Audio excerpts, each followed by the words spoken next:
All right, we are live. We are thankful for each one that is here this morning. We're thankful for those who have joined us or maybe will join us in the future by way of this live stream. We ask that if you have any questions about anything that you hear today, that you would reach out to us. Allow us to answer your questions. We do have several who are out and that we are missing, but we are thankful to God for blessing us to be able to be out even in this inclement weather. We're mindful of those who suffered last night at the hands of some pretty severe storms, and I myself stayed up till the tornado watch or warning, whatever it was over about 3 o'clock this morning. Just hoping for the best. And we're going to be in Matthew chapter 5. We have taken the better part of 11 or 12 weeks to get to this point and introducing and setting up the ministry that Jesus is opening up. And in Matthew chapter 5, we know this as the Sermon on the Mount. This is some incredible text, and we understand this to be the Beatitudes, the things that Jesus is preparing to teach, and what he says is drawing a composite picture of what a kingdom citizen will look like and what he will do, the things that he will endure, the disposition that he will manifest. And it's really paradoxical. Some of these things are not natural to us. We don't generally see things naturally this way, and that's because Christianity, in so many instances, is against nature. Is it natural when somebody smacks you on the face to turn the other cheek? That's not the natural. The natural response is, I'm gonna wallop, That's the natural reaction. But Christianity calls us into a more difficult set of circumstances where we rise above the things that are happening around us and to us and manifesting a different type of disposition. Matthew chapter 5 and verse 1 opens up, and seeing the multitudes, he went up into a mountain, and when he was set, his disciples came unto him. Now this is the same set of people, the multitudes that you see in the last verse of chapter 4. And there followed him great multitudes of people. Jesus' fame has grown. What has he been doing up to this point? Miracles. Yes, he is recognized. What was John perceived as? John the Immerser? Yes, and he was perceived as a prophet. The people recognized him as a prophet sent from God. And John pointed everyone to Jesus.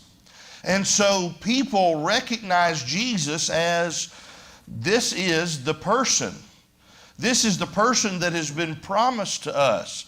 And he's doing miracles, and his fame is growing. And he's going to set up what it's going to look like in his kingdom. The king here is laying the law down, so to speak. The king is showing us, drawing a composite picture of what the kingdom subjects are going to do. And he sees these multitudes of people. And he goes up into a mountain. And so is this Jesus escaping all of these people? No, he's making himself more prominent so they can hear. Yeah, so he's not trying to get away from the people. He goes up to the mountain, and those people come to him. And it says, and when he was set. So in this day and time, if y'all want to try this out, what happens is the teacher sits down and everybody else stands up. Y'all want to do that for 40 minutes? That's what they did. The teacher sat down and everyone else stood. And see, we do it completely backwards, and it's probably a good thing, right? Y'all like this arrangement better, right? But Jesus sits down, and the people come up, and they gather around him, and it says his disciples came unto him. Now, this is a loosely used term. There's no doubt that his close associates, that we know as the disciples, were here and listening to the teaching of their master teacher. But when it says disciples here, it's referring to the multitudes, the people that are following him. And we know that later on, Jesus is going to challenge the reason why they are following him. And we know in John 6 that he feeds the multitudes, right? And the people are just clamoring over Jesus, and it's for the wrong reason. And he gives them that hard saying, unless you eat my flesh and drink my blood. And they say, this is a hard saying, who can hear it? And many of the disciples turned and what? Followed him. They went away and followed him no more. Those were not the disciples, the followers that were really connected to Jesus. That was the 12. This is a loose term. And it says in verse 2 that he opened his mouth and taught them. This is a phrase that we find elsewhere in the New Testament. In Acts chapter 8, I believe it's verse 35, the Bible says, and then Philip opened his mouth, and at the same scriptures began to preach unto him Jesus. When Philip opened his mouth and began to preach Jesus to the eunuch, was what Philip was saying, was that extremely important information. The message that was coming off of the lips of Philip, extremely. How about Acts chapter 10, verse, I think it's 34, where Peter is at the house of Cornelius, and this display of God accepting the Gentiles. You remember the Holy Spirit falls upon them as it did on the first disciples, on the 12 in the beginning? And it says, and Peter opened his mouth and said, truly I perceive that God is what? No respecter of persons. For in every nation, he that fears God and works righteousness is accepted of him. Is that a statement of extreme import? Yes. And so when we find this phrase, and he opened his mouth, it is denoting not only the importance of what he was going to say, but it also denotes how he was going to say it. Jesus is using his voice and his mouth to proclaim a message. He taught them saying, this is a present continuous word here. And so this verb is ongoing. And so this is something that he went around saying. This is the content of the message that Jesus preached. We see it again in Luke chapter 6. This is the kind of thing. When you add everything up that Jesus taught, this is it. Now, will somebody get Malachi chapter 4 and verse 6? And I want us to notice the last word of the Old Testament. The very last word, but read the whole verse.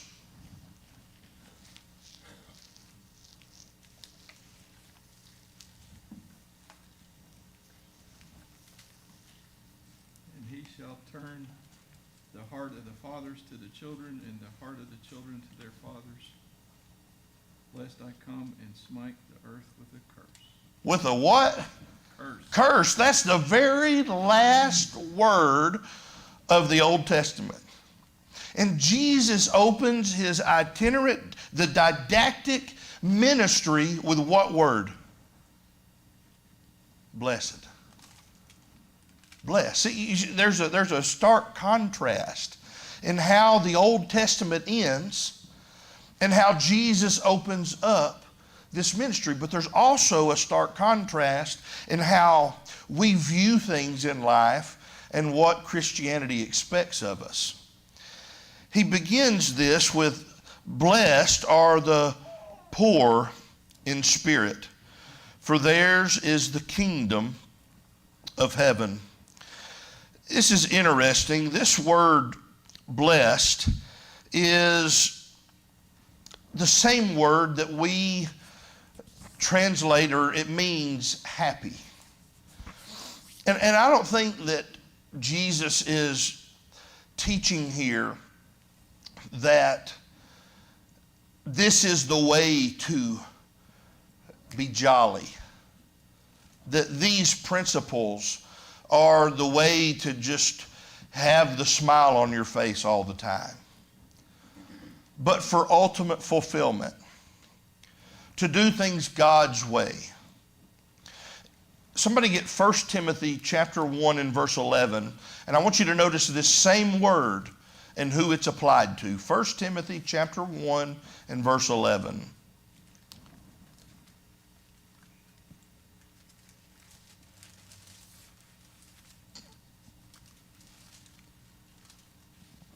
According to the glorious gospel of the blessed God, which was committed to my trust. The glorious gospel of the what, God? The blessed God. That's the same word. So this word is attributed to God. Is God happy? Well, I would say certainly. What does God truly need? What is he lacking? Nothing. Nothing. And so there's something about this word that it encompasses a fulfillment, a joy, a happiness, a disposition that is self-contained. No matter what happens around, there is a sense of happiness that a person can have no matter what. See, God has this type of fulfillment and happiness no matter what.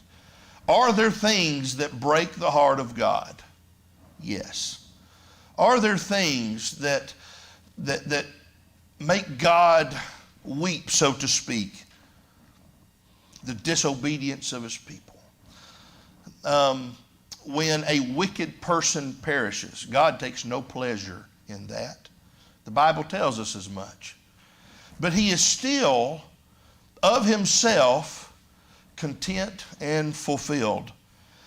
And he says, blessed are the poor in spirit. Now, we don't consider anything to be poor to be good, right? That's just not how we are wired.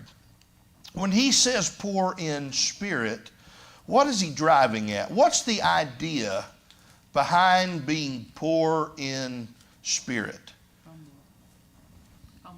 Humble. Is it self-loathing and a hatred of, I just can't stand myself? That's not the idea. The idea is, I am of and on my own merit nothing. Without God, I am lost. That's the idea. It's saying that without God, that's who I fully depend on. That's what the poor in spirit are saying. I depend on God. Because without him, I am nothing. He says, blessed are the poor in spirit, for theirs is the kingdom of heaven. How challenging do you think that this statement was to the Jews who were expecting a kingdom that was going to rival and overthrow Rome. Is this the type of disposition and attitude that they were looking to possess? No, the Pharisees, they like to stand on the street corners and pray loud and openly. But we see the poor in spirit in those such as the publican who smote his breast and said, Father, I'm nothing. What happened with this individual over the Pharisee? He went to his house what? The Bible says justified. Why? Because he was poor in spirit. God has nothing, he cannot use an individual that doesn't need him, that has that type of mentality, that thinks, you know what, I'm doing this pretty good on my own. I've got everything I need. God's really never done anything for me. Everything that I've built, I've amassed it myself. Every dollar in the bank, I've earned it. I've made it. What can God do with that? Yeah, send it to hell. I mean, it's not going to be good. It's not going to be good.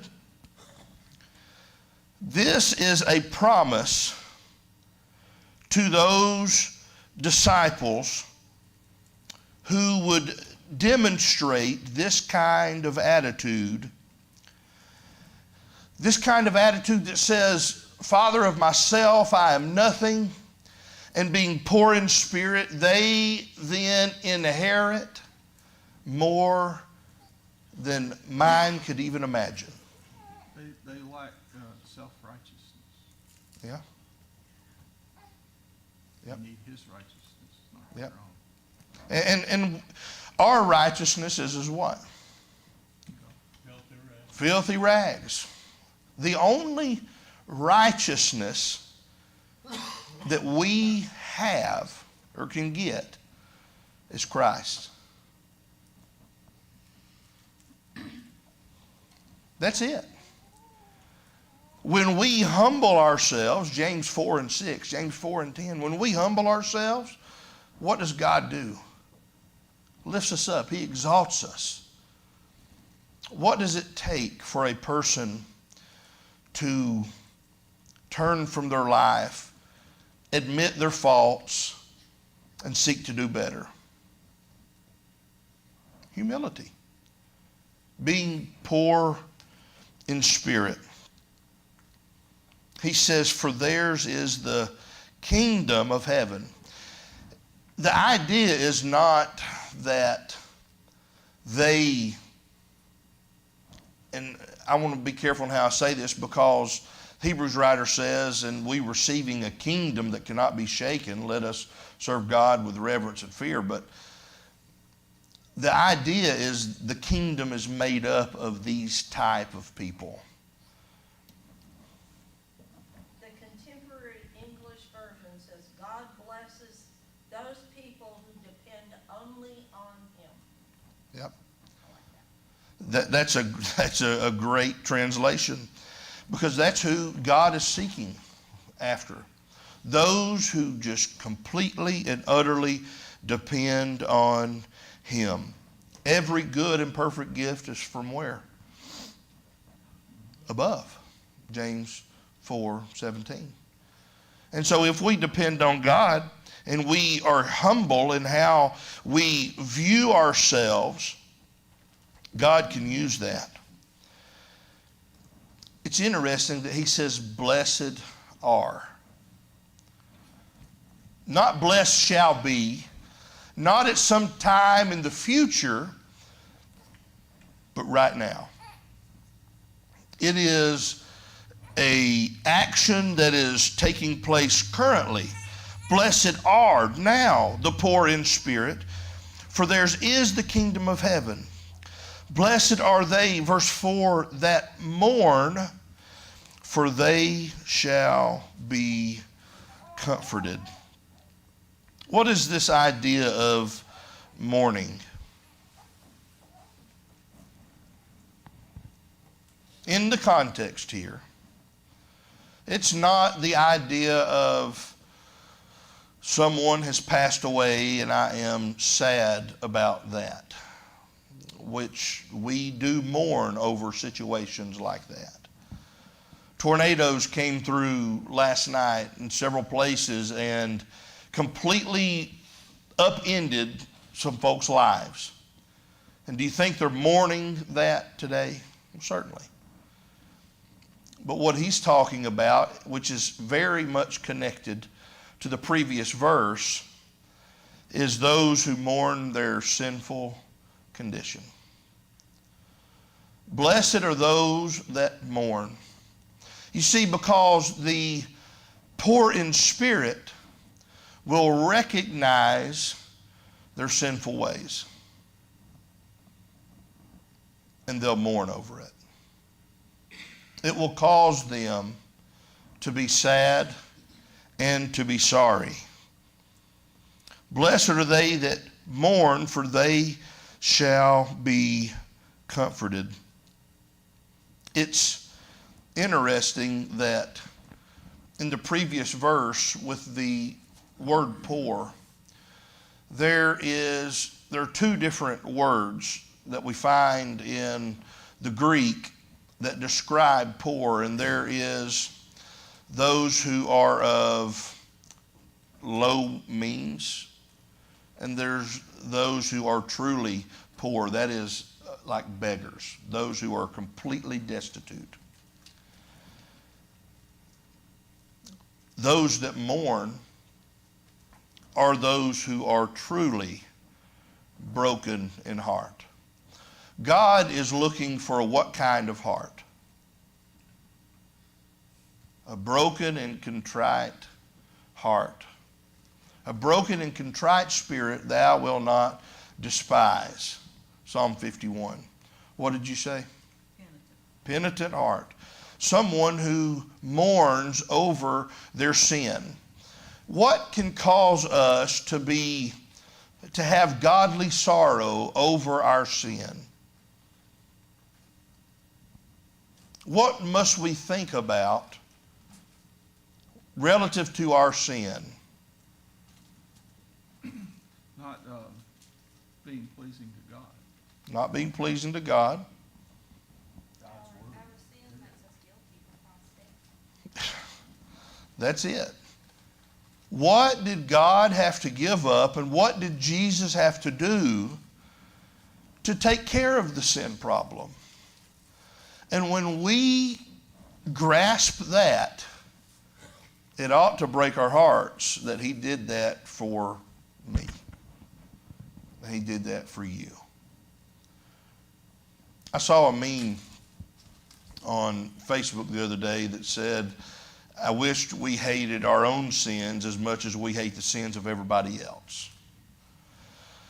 And so often, we slump into this idea that everybody is so bad and everybody else has it so wrong and everybody else is so sorry, and we never look inward and we never see how bad we are, how sorry we are, how much we get it wrong and how often we miss the mark. Blessed are they that mourn, for they shall be comforted. Isn't that backwards from the way the world views things? We view those in comfort who have all the amenities of life.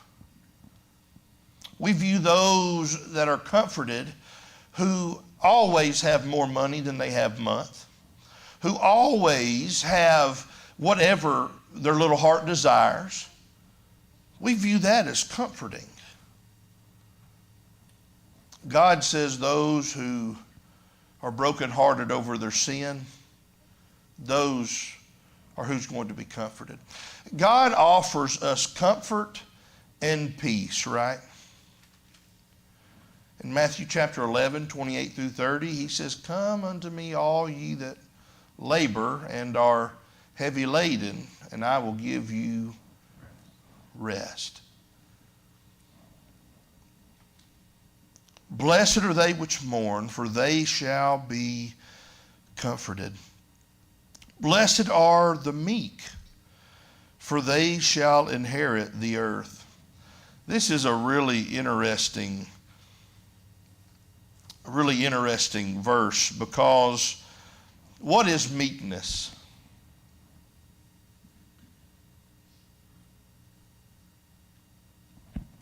What is meekness? Opposite of bold. Well, Moses was called the meekest man in all the earth. But he was pretty bold. He had to be encouraged. But when you get there right down to it, what he did was pretty bold. I mean, and even so much as to lie a couple times, knowing he had the protection and provisions of God. That's pretty bold, isn't it? Bold to sin. He struck the rock instead of speaking to it in direct defiance of God. That's pretty bold. But meekness is power under control. Meekness is boldness packaged in a godlike disposition. Meekness is not weakness. Completely different. Completely different. What did Moses do to that Egyptian that was beating his fellow countrymen? Killed him. He killed him. Moses was not a weak man. Kept yourself under control. Yeah, right. Anybody got I thought I'm seeing stuff. That's, y'all just, everything's fine, okay? Blessed are the meek, for they shall, the world would say, happy are the strong because they can take what they want, right? Blessed are those who have the ability to strong arm their family and their friends, because they're going to take everything that they need. But he said the meek will inherit the earth. It's interesting that it was the meek of England that left because of religious persecution and wanting to have freedom of religion, and they inherited America. You ever thought about that? They inherited what? They inherited America. Oh. They left. They weren't weak. They weren't sissies. They left England, and look what they got out of it. Everywhere Christians have gone, have they been pushed out of the world? Have Christians been pushed out of the earth, or have they been able to set up and survive everywhere that they've gone? Everywhere Christianity has gone, it's thrived. They have tried to extinguish, they have slaughtered and killed and spilled the blood of Christians, and everywhere Christians go, they thrive. Why? Because it's promised. As long as we serve God and do His will, what is God going to do for His people? Provide. Philippians 4:13 says, I can do all things through Christ. That is talking about whatever God has for us to do, whatever job He has placed before us, we can accomplish that. Christ, His example, His promise, His strength is ours for the taking if we'll just commit to doing His will. I can do. God has never shackled me to a mission that I am unable to accomplish. I can do it. And Philippians 4:19 says, and my God shall supply all of your needs according to His riches and glory by Christ Jesus. God's going to supply. God's going to provide. Christ has left the roadmap to success. He's left us the example that we should follow in his steps, who did no sin, neither was guile found in his mouth. But when he was reviled, he reviled not again. Poor in spirit, meek. When he suffered, he threatened not. Poor in spirit, meek, but committed himself unto him that judges righteously. Christ is our example.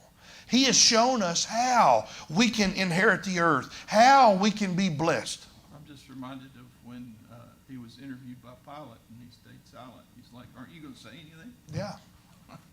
Yeah. And when he did open his mouth, he was not weak in what he told Pilate. If it were not for my Father in heaven, you wouldn't be sitting here, big boy. That's a statement, not of weakness, but neither was it a statement of guile. It was true. He told Pilate, yeah, you say you're a king? Pilate told him. Jesus said, you say rightly, yeah. But my kingdom's not of this world. If my kingdom was of this world, my men would fight. And by the way, you wouldn't be sitting where you are unless my Father in heaven had given you the power to sit there. That whole legions of angels thing is, Yeah. yeah. Pilate had no power or authority except that which was given by the God of heaven. Men who suffer wrong without bitterness or desire to avenge and get revenge are meek. That's what it takes to be meek, is to suffer the wrongs. And if we do that, it says we will inherit the earth. The blessed one is meek. They are meek before God in that they submit to his will and conform to his word. They are meek before men in that they are strong, yet they are humble and full of grace and gentle and patient and long-suffering. See, a strong man can show these types of attributes of patience and long-suffering. Is God patient and long-suffering? 2 Peter 3:9, the Lord is not slack concerning his promise, as some men count slackness, but is long-suffering to usward, not willing that any should perish, but that all should come to repentance. God doesn't have a hair trigger. That's why the last day still not here. Yeah. He is long-suffering. And 1 Peter 3, when once the long-suffering of God waited in the days of Noah. See, God waited in the pre-Diluvian world before the flood. God was long time patient with them. He had announced that he would not always strive with man. But he had Noah, a preacher of righteousness, preaching some 120 years trying to turn the hearts of the people back to God. And at the end of that period, the scoreboard said 8. I'm glad we don't keep a scoreboard here. You know that little plaque on the wall that says Sunday attendance and Bible study and contribution? That's a scoreboard. And that has nothing to do with faithfulness or success. I know congregations that put them up there, and I even know of some that take pictures of them and post them on Facebook. But that's not what success looks like. 50 years into Noah's ministry, the scoreboard said 8. 90 years into Noah's ministry, the scoreboard said 8. That was the definition of the word few back then. Few. Few, yeah. That's what few is. Yeah, yeah. He said, wherein few, that is 8, were saved by water, 1 Peter 3:21. But Noah was a success. Saved himself and his family. That was it.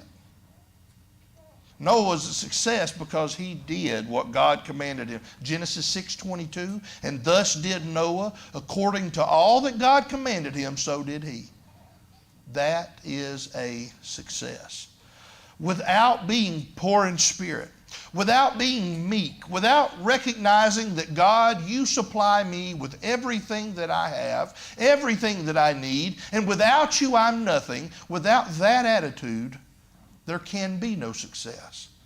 So many people have the idea that they can think about God in a proper way. Just recognize that He is God, that He is out there somewhere, and that He is the ultimate architect of the world, and that one day I'm going to have to face Him. But they don't allow the fact that they're going to have to face Him to make any real changes into their life.